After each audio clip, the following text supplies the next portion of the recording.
Hello and welcome to Journey of a Broken Man. This is going to be my first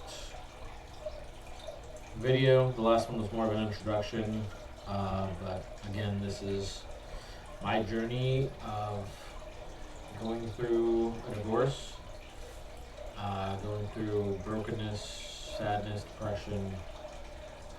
I have issues I need to work on. I need to fix myself before I can be with somebody, even if it is, I would love to fix my marriage or fix the relationship with the woman I'm with more than anything.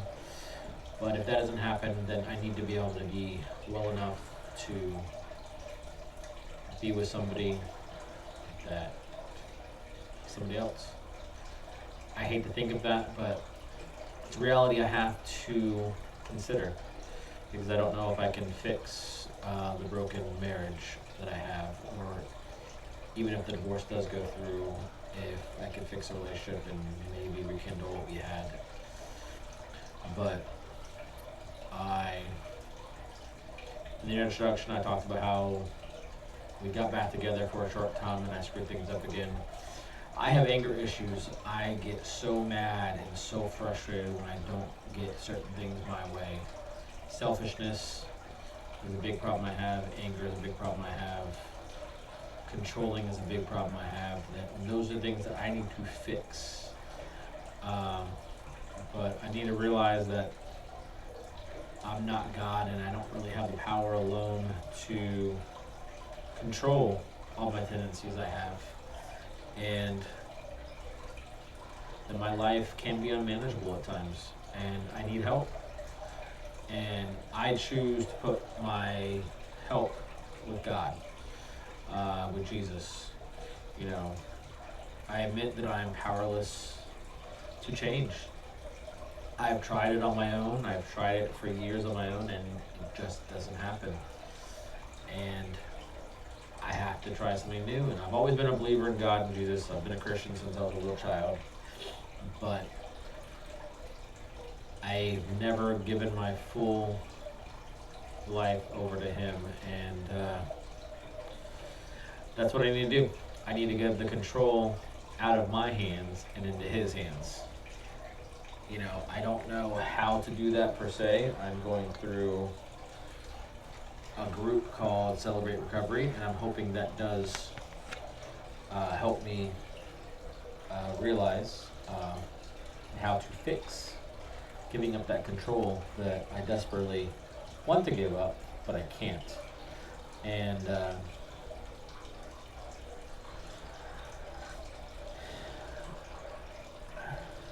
I don't know, like I said, I'm just starting this process of how to heal, how to change things, but I'm not really sure if I can.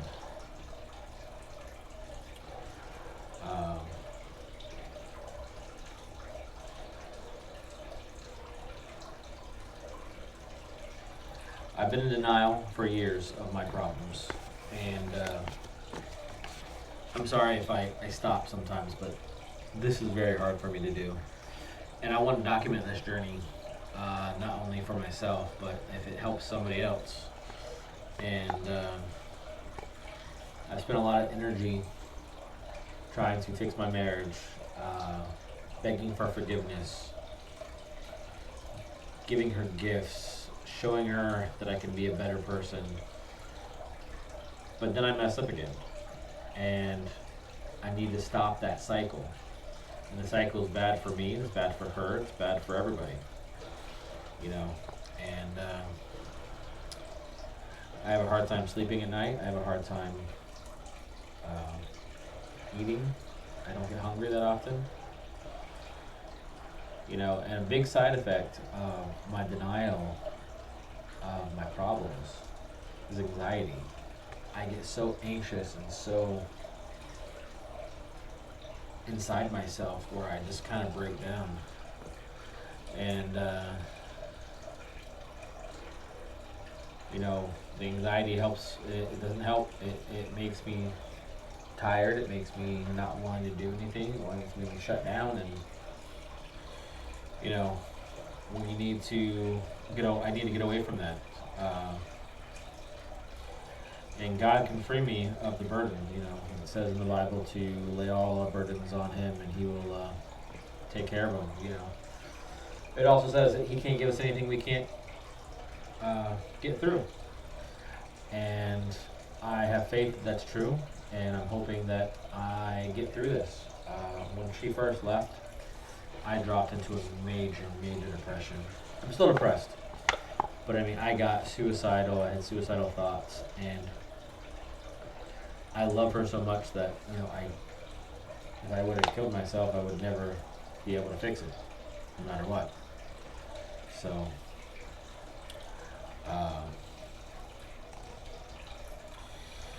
my biggest thing is I need to start spending daily time with God and giving Him the power.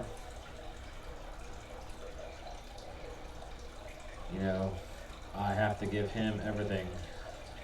And, but my goal for this week, is to go through my denial and figure out all my things that I have control over and what I don't have control over, and try to take the first step. And I'm willing to take the steps. I'm willing to do everything I need to do. I need to gain some coping skills for the anxiety and for the anger. Because I want to be good for her. I want to be good for, if not her, the next partner. For my kids, I have 2 kids of my own. She has 4 kids. I love those kids more than anything, and I want to be part of her kids' life as well. And I have to learn how to handle pain and disappointment, because there's going to be a lot of ups and downs in this journey. Keep on. I'm not good at this. I've never done this before, so I have no idea what I'm doing, but video vlogging it is the best thing I have. But I need to address my denial. I need to see areas in my life where I can change certain things. I need to face reality of where I'm broken and where the denial, it affects me, and where I can move past it and see what I can do. And the biggest thing you need is a support group. So if you're going through something like this and you're not part of a church, join a church. If you're not, find a support group. Find something that you can use, because without anybody around you helping you cope with these things, it's hard. I had nobody, and I found Celebrate Recovery. I've only been one time, but it's a group of people that seem like they want to support me and, not really give me advice, but support me and see what they can do to encourage me and see what I can do. Well, I will make another video once I have gone through the step that I just talked about, which is denial and realizing that I don't have control. I need to get the control of God. So there's a whole study that I have that I'm going to go through, and I'll make a video about that once I've gone through it and explain it more in detail. So I just want to thank you for your time, and I'm hoping this does help somebody eventually if it ever gets seen. All right, you have a great time. Good night, guys. Bye.